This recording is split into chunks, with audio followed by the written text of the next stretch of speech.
அனைவருக்கும் வணக்கம். இன்றைக்கி நம்ம பார்க்க போகிறது மிகவும் நேர்த்தியான மற்றும் மங்களகரமான தீபக்கோலம். இது பார்ப்பதற்கு ஒரு அடுக்கு தீபம் அல்லது கோபுரம் போன்ற அமைப்பில் இருக்கும்.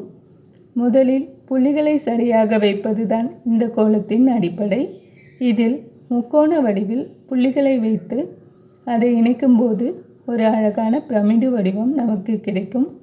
ஒவ்வொரு முக்கோணத்தின் உச்சி பகுதியிலும் சிறிய அகல் விளக்குகள் போன்ற அமைப்பை வரையும் போது கோலம் உயிர் பெறுகிறது. நடுவில் உள்ள புள்ளிகளை சுற்றி வட்டமிடுவது கோலத்திற்கு ஒரு தனி அழகை தருகிறது. கோலத்தில் இருபுறமும் உள்ள இந்த சுருள் வடிவங்கள் ஒரு பாரம்பரிய தன்மையை கூட்டுகின்றன. இது பார்ப்பதற்கு ஒரு அலங்கரிக்கப்பட்ட தீபத்தட்டு போல காட்சியளிக்கிறது. விசேஷ நாட்கள் மற்றும் கார்த்திகை தீபம் போன்ற சமயங்களில் வாசலில் போட இது ஒரு மிக சிறந்த கோலம். நீங்களும் இதை முயற்சி செய்து பாருங்கள். இந்த வீடியோ பிடிச்சிருந்தால் லைக் பண்ணுங்கள், ஷேர் பண்ணுங்கள். நன்றி.